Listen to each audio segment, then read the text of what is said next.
নির্বাচিত সরকার প্রতিষ্ঠা করার না পর্যন্ত আমাদের আন্দোলন চলবে, এমন মন্তব্য করেছেন বিএনপির ভাইস চেয়ারম্যান শামসুজ্জামান দুদু। বলেন, দেশে এখন জবাবদিহিমূলক একটি সরকার দরকার। এই জবাবদিহিমূলক সরকার পেতে হলে একটি ভালো নির্বাচন দরকার।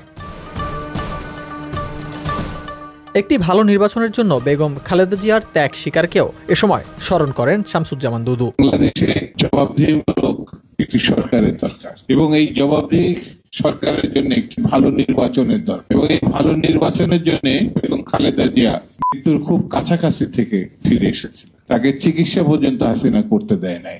নিম্ন আদালতে 5 বছর, উচ্চ আদালতে 6 বছর জেলেছি। সেই লড়াইয়ে বাংলাদেশ মুক্ত হয়েছে।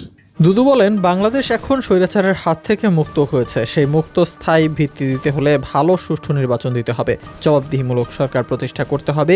এছাড়া অবৈধভাবে মন্ত্রণালয় নিয়ন্ত্রণ সম্পর্কেও অভিযোগ করেন তিনি। কিছু কিছু খুচরা পার্টি তারা অবৈধভাবে কিছু কিছু মন্ত্রণালয় নিয়ন্ত্রণ করছে, সেটাকে নিজেদের সম্পত্তি বলে মনে করছে।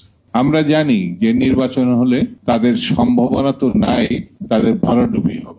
দুদু বলেন, আমাদের শপথ নিতে হবে নির্বাচিত সরকার প্রতিষ্ঠা না করা পর্যন্ত আমাদের আন্দোলন চলবে। এই আন্দোলনের সমাপ্তি হবে না, কারণ জবাবদিহিমূলক সরকার মানুষের প্রতিশ্রুতিবদ্ধ থাকে, মানুষের কথা শুনতে বাধ্য, দেশ বিদেশে গ্রহণযোগ্যতা পায়, তাই আইনমত চলে, বিশ্বের সমর্থন পায়। আগামীতে গণমুখী রাজনৈতিক ব্যবস্থা যদি প্রতিষ্ঠা করতে হয়, তাহলে নির্বাচিত সরকার অবশ্যই প্রতিষ্ঠা করতে হবে।